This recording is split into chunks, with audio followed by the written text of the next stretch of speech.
Hello and welcome back to the Shoe Dares Wins podcast. Today's episode is a little bit different. I am in the hot seat and my good friend Bex is interviewing me.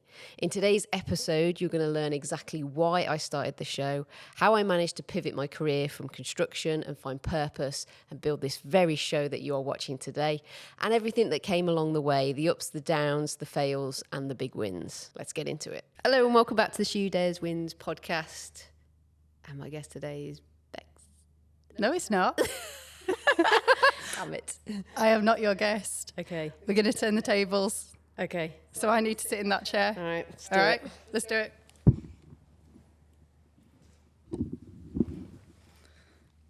This is weird as a guest. I did think you need to be in the guest chair. All right, fire away. You sorted. I'm in the hot seat. You're in the hot seat. So we're gonna dive into Shell today. I feel like this is what it is because you got in touch a while ago, didn't you? And you said, "How would you feel about coming on?" Yeah.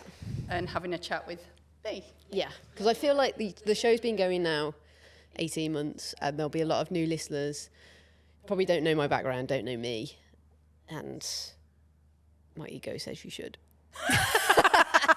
I love that. My ego says you should. Have you introduced them to the cardboard cutout yet? No, I will bring that on at the end and show them my moustache self. Yeah, I think for your new listeners, they need to see that, and then they probably need the backstory to it as well. Yeah, okay, we'll come on to that. But yeah, I have a cardboard cutout of me, which has a moustache, in my office, and it scares a lot of people when they come in here because they're like, why does she have a lifestyle version of herself? And is it because you're egotistical? No, it's because I did a 24-hour build on a construction site with, I think it was 200 women, and we all got these cardboard cutouts of ourselves that they displayed inside the build to show who had built. But then afterwards they were like, do you want to come and collect it? And I was like, it's kind of cool, kind of not cool. But I couldn't have it at home because the boys were getting freaked out every time they saw it.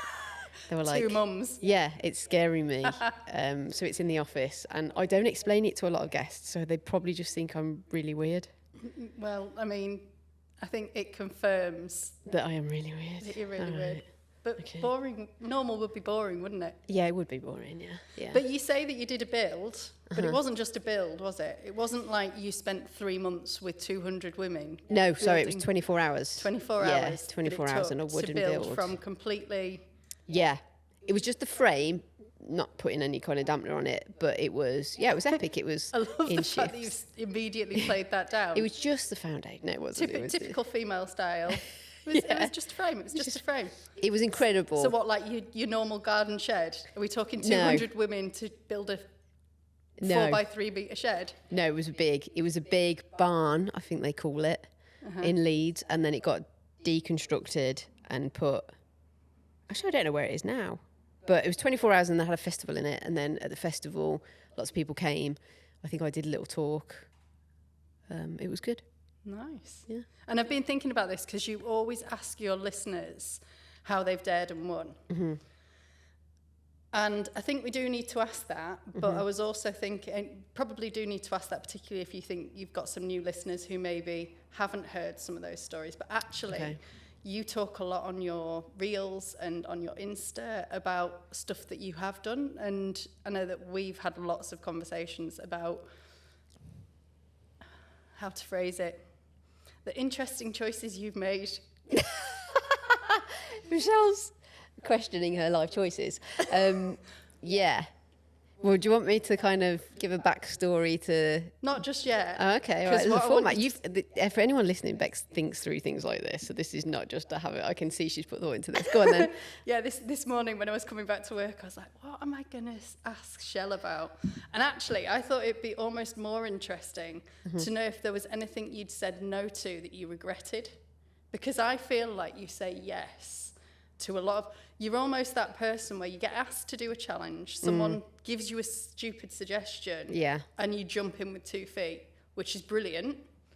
And I'm sure you'll talk about some of that. Yeah. But I want to know if there's anything where you've gone, where you haven't dared and you've really regretted it. In life or... Yeah, I think probably in life more so than dare challenges. I think I kind of regret pursuing or not pursuing for long enough the film not so much the acting, but the film stuff. So I feel making like films, making being in the films. Yeah, I think it led slowly on to directing films, which I'm swinging back round towards now. But I think, realistically, 2 or 3 months in Los Angeles was not enough to carve out a Hollywood career. Was it not? No. You surprised me, Shell. I just thought it was going to happen in 6 to 8 weeks, and and that would be it. The broader context of that is I did come back to the UK and do a lot more training here, but I never gave myself enough time, or I didn't apply myself, i.e. auditions. Like I did probably 6 auditions and then was like, nah, you're shit at this. That was it. 6 Yeah. chances. Yeah. You're out. Yeah. One of them was for, not many people know this, I auditioned for 28 Days Later. Do you remember that film? Oh, yeah. For the little girl. Completely ballsed up the audition. But yeah, I think that's probably a big one that I'm now kind of recircling back round to. But that's interesting because you say you're circling back round to it, so it's not something that, it might be a regret, but... I like to think as I wasn't ready. Okay. Life experience-wise. You didn't have the... I didn't have the chops, no. They call it in the industry, chops. I feel like you've learnt a lot, particularly in starting She Who Dares Wins and the podcast. In the last kind of 2 years, 18 months, we've had a lot of conversations, particularly when we were doing our runs, about the ups and downs. Yeah, I think as brutal as construction was, it was up. And actually, I hadn't, and this ties into, I guess, the acting as well with childhood and stuff. I hadn't really had those big blips. I was always sought after for my job, even though I wasn't great at engineering. In fact, I was pretty shit. But I was a novelty and therefore always got work. And I think, until I had a business in between with my brother, which did fail. And that taught me a lot. But I feel like because it wasn't my idea and it wasn't a passion, I just kind of wrote that off. And we talked previously about self-destruction, is that the right word? Or just being self-sabotage, or just being oh, it's just a hobby, or it's just something, it's not anything. And I think since starting this podcast, and probably now, to be honest, now is the most tricky part for me, because I've realised that it has value, it's growing, it's become what I would want it to be, and I know it has so much more potential. But now commercially, I really have to make this work, and all the things that I kind of am preaching, I'm finding myself struggling with. So how are you dealing with that? How are you making sure that those things, because you see them and you identify them. Yeah. And I've noticed that in you before. You're quite good at kind of identifying the problem. Yeah. And maybe when you were doing those acting classes, maybe you didn't identify the problem at the time, which was that you weren't going to enough auditions. Yeah. But you're now older. Yeah. I think self-aware. I think I've become quite self-aware. And that's a really bad thing as much as it's a good thing. Because I think, it's a double-edged sword, isn't it? Because you're super aware of what's holds you back. I thought it was quite nice in my 20s and 30s to just be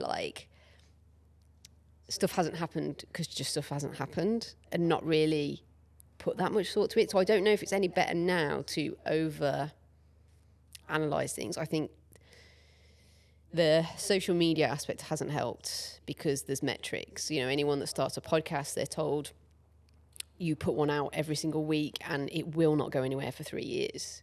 So you're basically smashing your head against a brick wall, and you are against, celebrities who have, money to put behind podcasts, and they have other things, other endeavours that keep money coming in. And I think I've chosen probably one of the hardest things to do, but I think it's kind of my way of. I don't know how to explain it. It's kind of the right thing for me.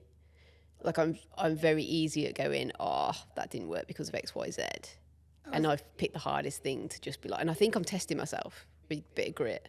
It's interesting because you say and you describe the the choices in your early 20s that maybe didn't work. Yeah. It was very easy to go, it didn't work because of X, Y, and Z. Yeah. Doesn't sound like you ever put anything on yourself. No. It was never your fault that you didn't achieve. No, it was amazing.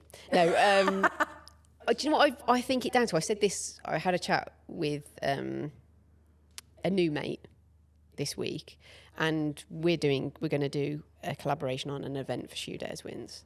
And we were talking about kind of making things commercially right, and as a business, and you know, you're quite happy to accept freebies and do things and say, oh, you know, like, I'm really grateful to have support. And we both were like, we need to start acting like the average white guy and know what we have bringing to the table is of value.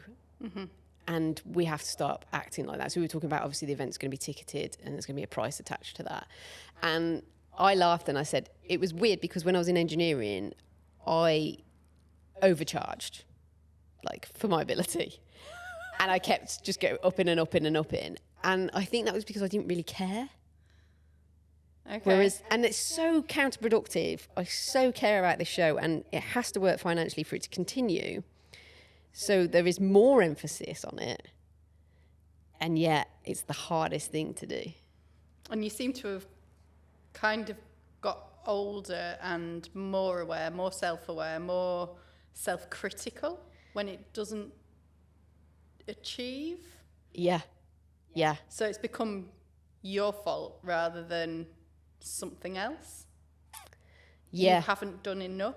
Yeah, totally. So I'm just checking my recording. Yeah, because there's another thing I forget to do.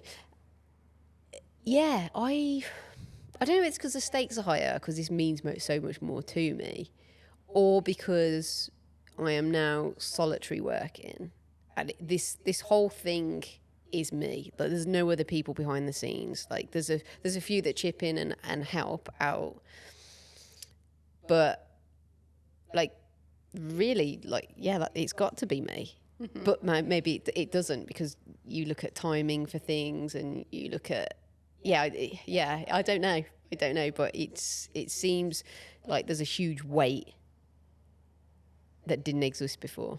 Your work ethic's incredible as well, because See, I don't think it is. I don't think I do enough. I was going to say that, yeah. But I think that's your perception. Yes. Unless every time you're telling us you're doing some work. I'm sat on this sofa sleeping. No, I think your work ethic's really, really high. Yeah. But I wonder whether there's something in that, and I think I do this, and we've talked about this before, whereby you almost have to say that you're not doing enough to protect yourself if it doesn't succeed. Yeah. And then the other half, I think, is like busy fool. I feel like I go around in circles a lot. But I know, this is what's quite important, is I now am looking at, which is quite nice with the podcast, I'm looking at markers, so I'm looking at data. Yeah. And I think for anyone that looks at data on social media, it's incredibly hard, because social media kind of states that you're not going anywhere. Mm-hmm. But depending on what platform. But podcasts, there's a trajectory and a graph, and it shows growth.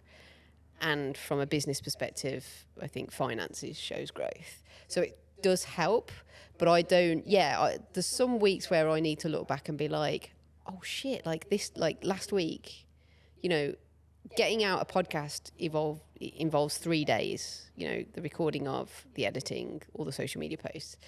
And like last week I was like, oh, I've just got out like 2 episodes.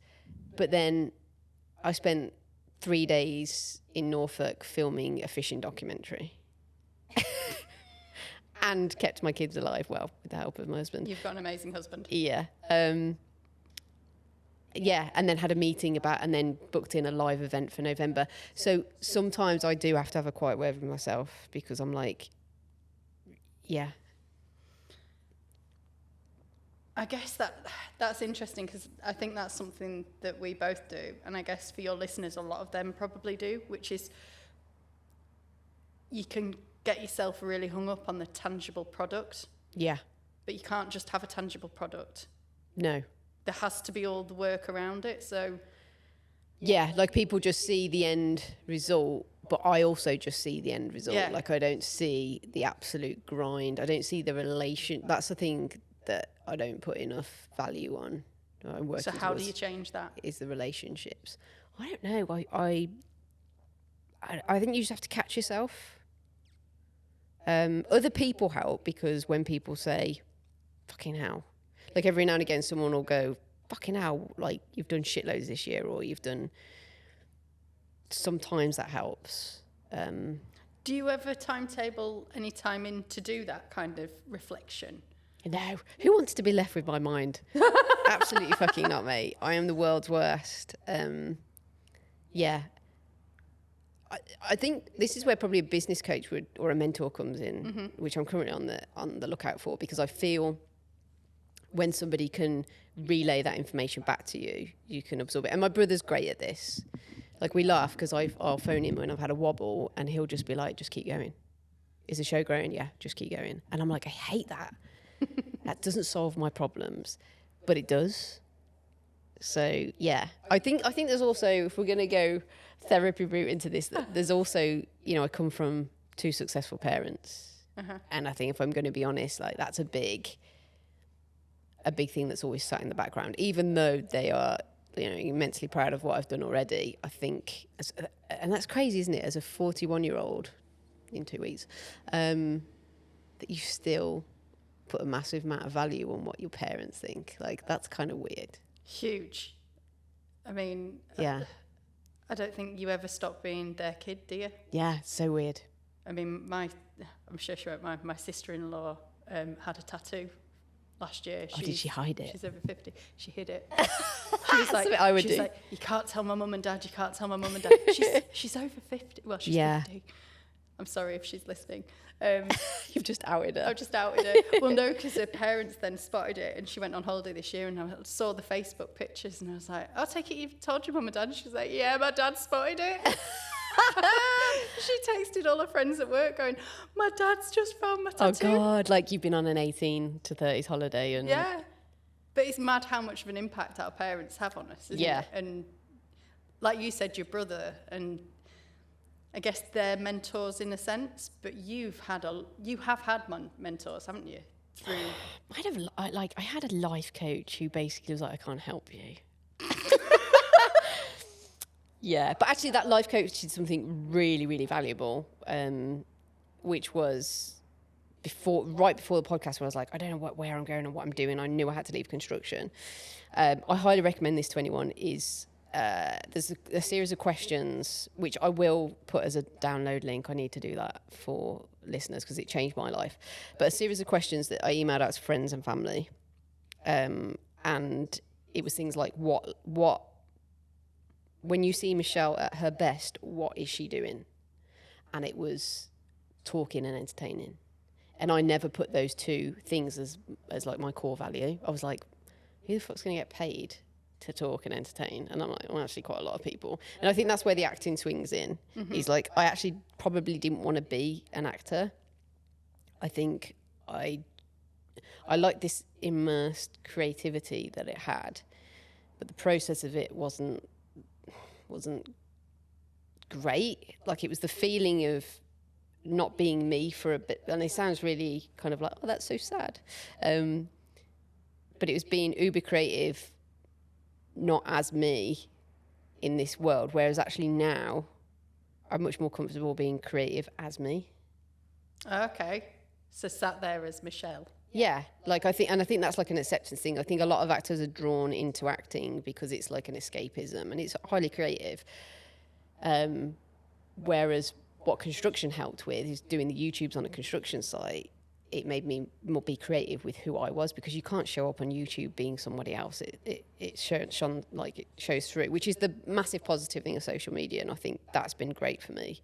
So take it back then. We said at the beginning, you've got some new listeners, they won't know who you are, and you've just dropped in there a couple of things. You've dropped in the acting, you've dropped in construction. Yeah. Acting and construction sounds like, I mean, that's what jobbing actors do, isn't it? They get like bit part jobs in between, but that's not your story. It kind of is. So I did geography at uni. geography. Yeah. Apology to all those geography graduates, but who does geography? Easiest subject. I was writing my dissertation. I was like, what am I going to do? And I was really quiet. I was a super quiet kid. So this shocked a lot of my family members. And I was just like, I think I had this burning desire to do acting and just never did it. And so now was the time, 21. Came back, randomly got a job on a construction site. Again, my family has been very good at blagging. We always say, fake it till you make it. And I think that's like an overconfidence thing that we have, which is great because you do random shit. Mm-hmm. And then you work out if you like it or not. So Which I think comes that's a back to superpower. when you say, what have you dared and won at? Yeah. I think you dare all the time. Yeah. Because you don't... I love you to pieces, Shell. I don't think you think. Oh, no, I don't think. No, I act. Do you want to do this? Yeah. I'll do that. Can I do a marathon? Yeah, you can. Yeah. No, I don't. And I think that's nice. I don't want to lose that. Yeah. Yeah. You can't teach that. No, that's I'm quite impulsive. I met somebody who was quite a successful businessman, and we were in a meeting, and he said to me and my brother, he was like, "You're the thoughtful one," to my brother, and he was like, "She's very impulsive," but he liked that.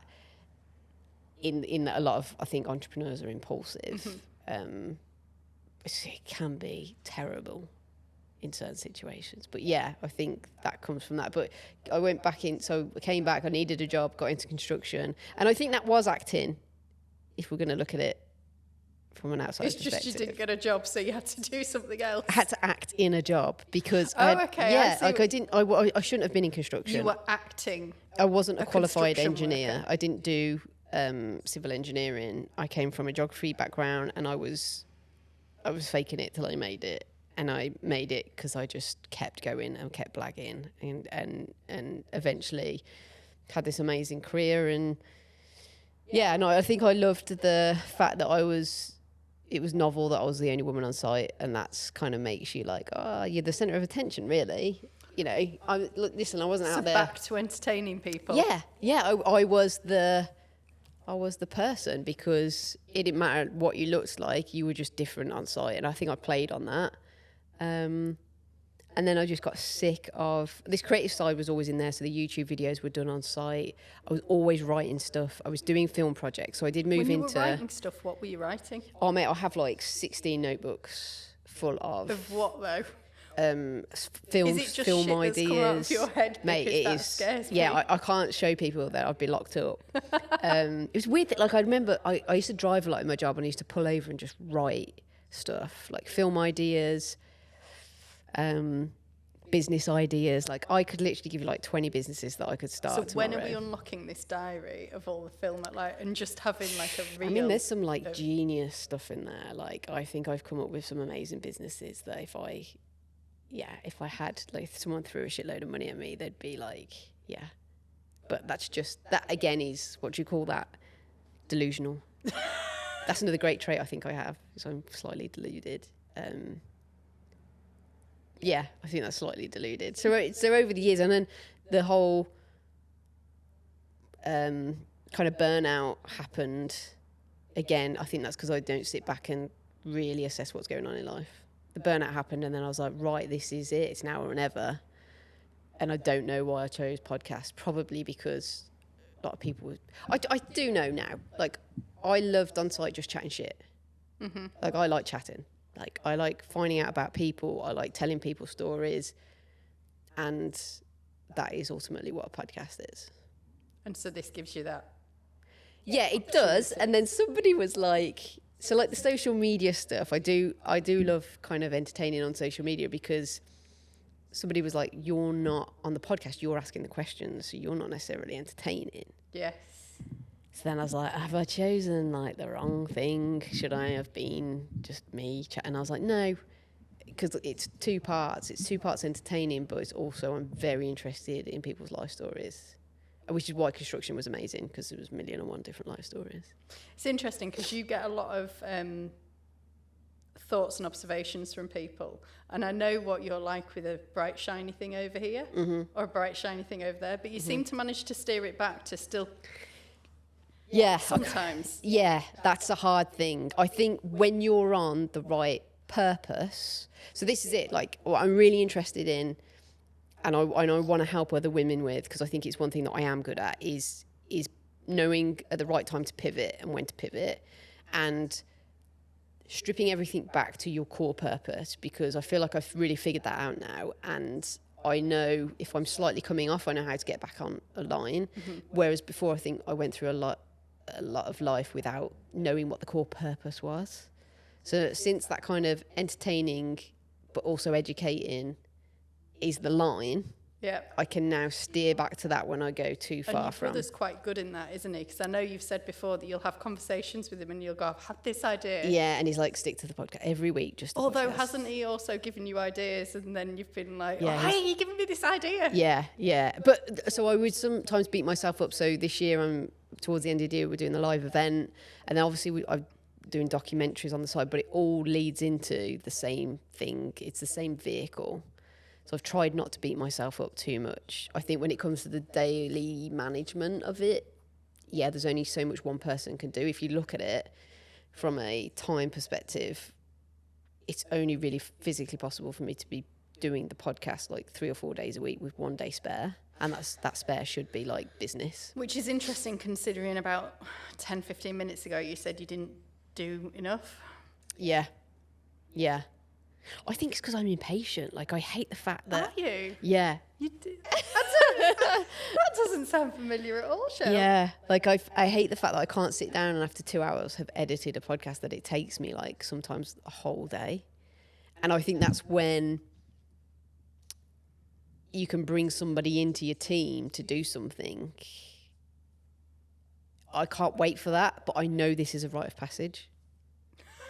It's just really fucking hard. Because I just want, I think any entrepreneur will say that. It's like, you got to do it at the start. You've got to do the hard yards. Yeah. So how long's the podcast been going now? Because you did a few, didn't you? So I did a few in Zoom, like series 1, 2, and 3. And then, so I pushed it out. So it's about 18 months, January 2000, whatever that Was it January last year? No, it'd be the year before, wouldn't it? Because then it'd be 12. No, yeah, you're right. It's Yeah. last year? Yeah, So- last January. Yeah. Is that 18 months? What has now? happened? Oh my God, how has time passed? Yeah. So 18 months of really, really pushing into the podcast. Yeah. Have you given it any breaks? Or No. have you? So I don't interview someone every week, but I've not broke the process of putting one out every week. Sometimes I'll do a rerun of like an earlier version, but it's a new guest. That's a lot of work. You got to find those guests. Well, I upped it to 2. So I do a bonus on a Thursday, which is just me. Which is just you entertaining. Well, not entertainment. And I'm trying to give nuggets of like helpful. I feel like a bit of a fraud, but I do feel like I've got a lot to teach people from my experiences of not only just me personally, but of things I'm learning. So a bit like, remember Tim Ferriss? Do you remember? Ferriss? Yeah, Tim Ferriss. So he was like this random guy. He's like now very well known, but back in the 90s, he did the 4-hour work week.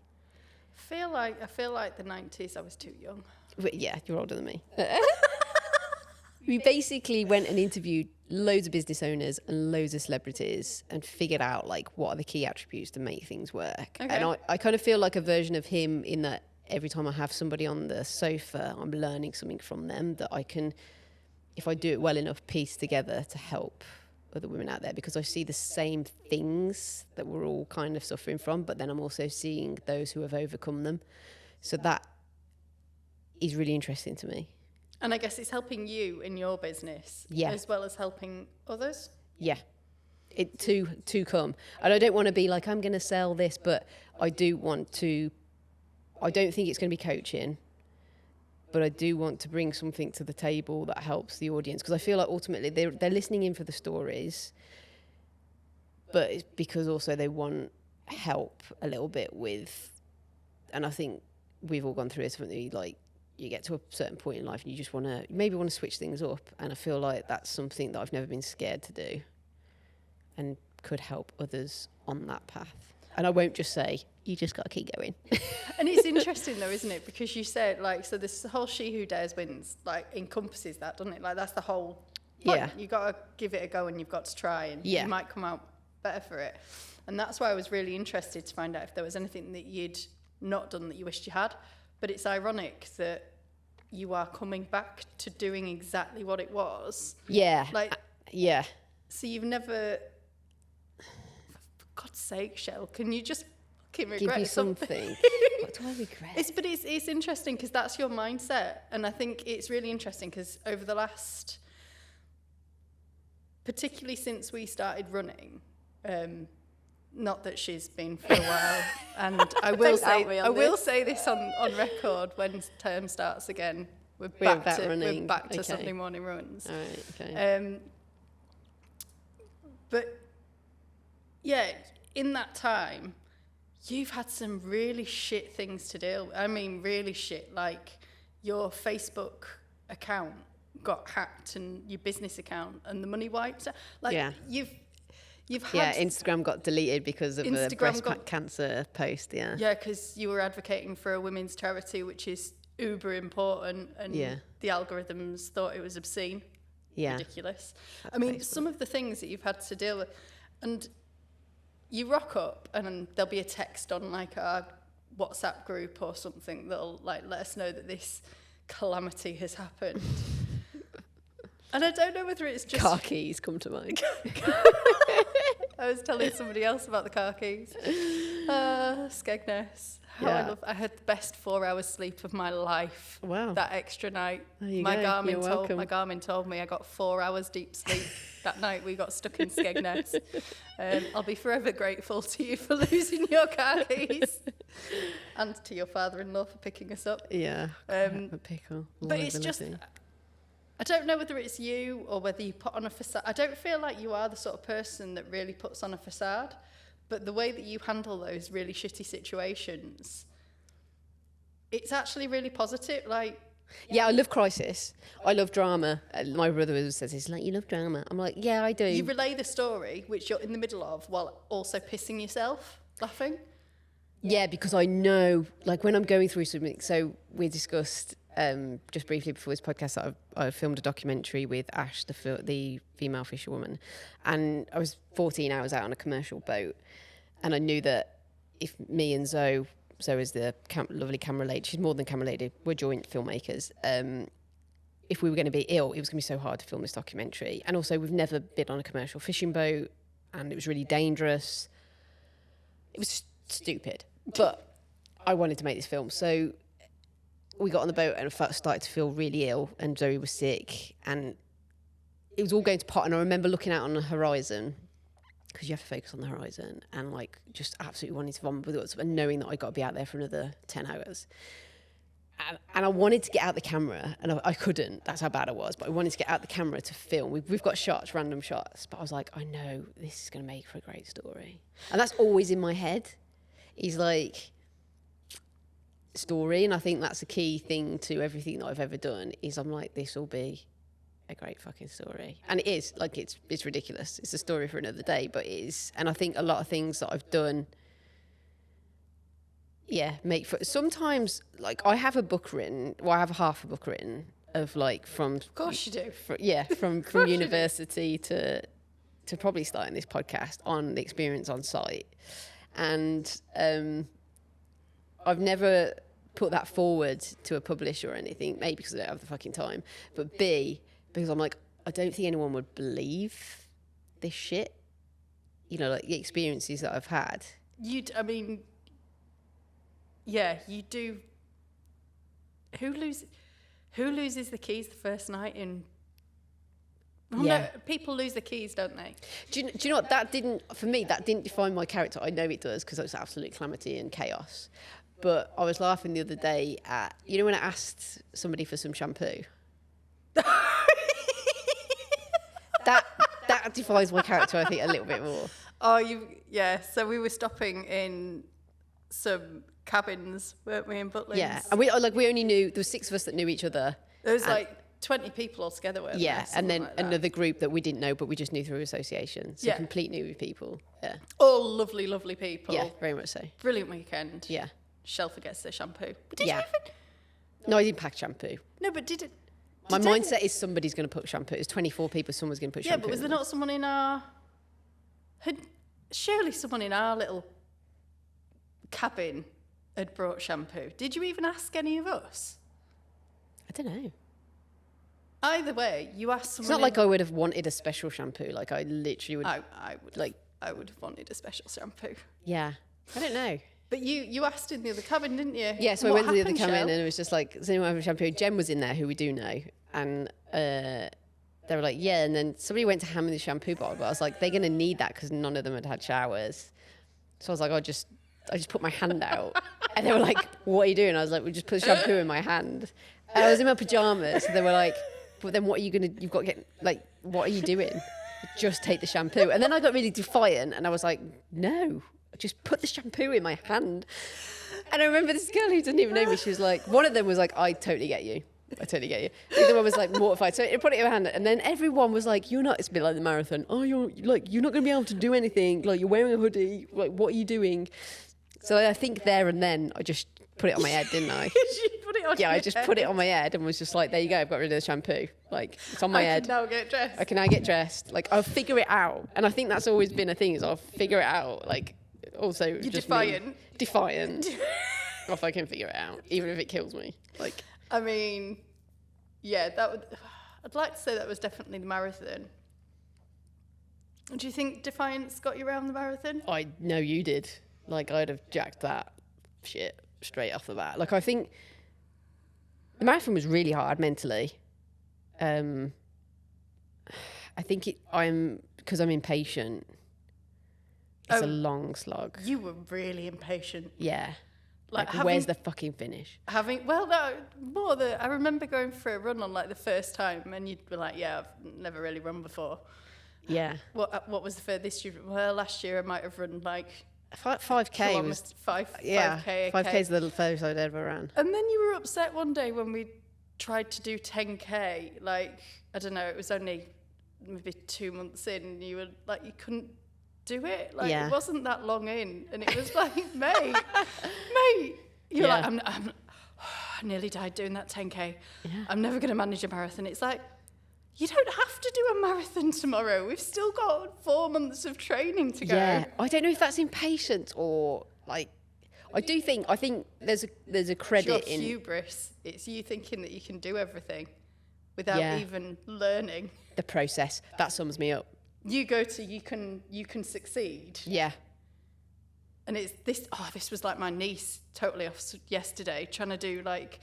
My sister-in-law had promised her someone's new football kit. She absolutely loves football. My niece, she's like not semi-pro, but on she's her. like signed for a kind of local nice. actual team, under 12s. She's pretty good. And she was trying to kick it up, head it, catch it on her back. Yeah. Oh yeah. Okay. So my husband was giving us some good tips and saying, look, why don't you look on YouTube for like some videos of how to do it step by step. She's like, nope, I'm going to do it. I'm just going to do it. It's just easier. That's That's me. Yeah. Yeah. And she does. She reminds me a lot of you. Which is great in certain situations of like, yes, I'll do it, but equally anything long and like where you have to turn up every day is quite hard. I think that's why the marathon was good for you for this podcast. Yeah. I think it was almost well timed. Yeah, to get to realise you've got to put in the work. It's the daily show up. It's the micro wins. Yeah.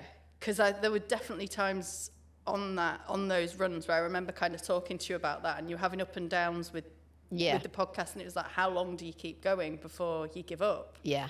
And it's like, well, And it's like in between those runs, every time we'd run, it always felt like I said to you, didn't I, when I'm like on an uber low of just thinking, fuck this shit, something would happen. Yeah. And I think that's happened along the way. There's always a sign that goes, oh, keep going. yeah. And We'll just drop you this nugget of, I remember talking to you about the podcast with that, and you'd be like, oh, you'd be a bit low. And then you'd come and we'd meet up, and you'd be like, oh, I've got a sponsorship. yeah, And it was like, every time it got low, yeah. there was Something just teaches you to keep keep going. going. I think that's life in general, isn't it? I think, you know, you have these bursts. I think this is where I've come to realise that you can't strive for happiness all the time, because when you get stuff, it doesn't feel great if it's always the same. Yeah. Like, you've got to have the lows and the highs, as much as we hate the lows. You know, like the low on the boat was, I feel absolutely fucking awful, but I know the high is going to be, we're going to have this super amazing film from it. Totally. But also think that comes, I've been learning a lot about ADHD and the dopamine. And ADHDers have very high and low dopamine. One of the thresholds, again, I should have read the actual article instead of skipping over it. It was boring though, wasn't it? It was boring, yeah. It didn't give me instant gratification. And I think that dopamine chase, that is now something that I am learning to deal with, because there's no dopamine rush in like an editing process or doing my VAT return. But it's a process that has to be done. Oh, doing maths. Do it like... Yeah, but I did it for like 17 years, and like, I don't know how, when they say don't, you need to learn about bearings and stuff at school, no, but yes, in civil engineering, you really need that shit. Pythagoras theorem. Honestly, are you the one person that uses it? Uses it? Not anymore because of the modern equipment, but I remember being in a class and I had to work out bearings for coordinates, and I was just like, what the fuck am I doing here? Do you remember being at school, like, and you're virtually the same age as me, the Casio watches that had the calculator on them, and everyone getting told you can't wear them, you can't have them on because you're not going to have a calculator in your pocket when you've grown up. But then 21 onwards, a scientific calculator solved my life. Like, solved all my problems in engineering. Could you use all the buttons? Yeah, like Did you know what I know that's mental. Yeah, the FX and the cars tan. Jesus Christ, this is going to be an interesting podcast, isn't it? Yeah. Who wanted the maths lesson? Yeah. I don't know how I got through that. There's only one major fuck up in engineering when I ordered the wrong concrete volume. You ordered the wrong concrete? Yeah, like the volume of concrete. How much did you need? I don't know, like a ton, and I probably ordered like 10. We got rid of it. You just let it dry and then you crack it up before your manager sees it. There's many a Michelle fuck up that you can get around. That was half the battle. Yeah. That's interesting, because I could, like, that's you all over. I think you used the word first to describe yourself, and then I have subsequently used the word to describe you to many of my friends. Oh God, yeah, what? Liability. Yeah. Massive liability. Yeah. But, like, I think you get through it because you have that optimistic outlook that means you don't dwell on it. I think that's quite important. You don't dwell on the shit thing. You swear a lot. Yeah. So the Facebook thing, the Instagram thing. Yeah. Like, and when I say you don't dwell, maybe your husband disagrees. Maybe we just see the good bit. But a dwell for me is like a month, like. Oh, no. Like, you're not. No. You're not. Because there's always that. the next shiny thing to go on to. Yeah. But you've also got an amazing support network around you, as I discovered when we got stuck in Skegness. Yeah. And I'm there Googling, right, I know what my husband's response to this is going to be. I need to get a train. So if anybody's ever been to Skegness, it's a long way out. It's a long way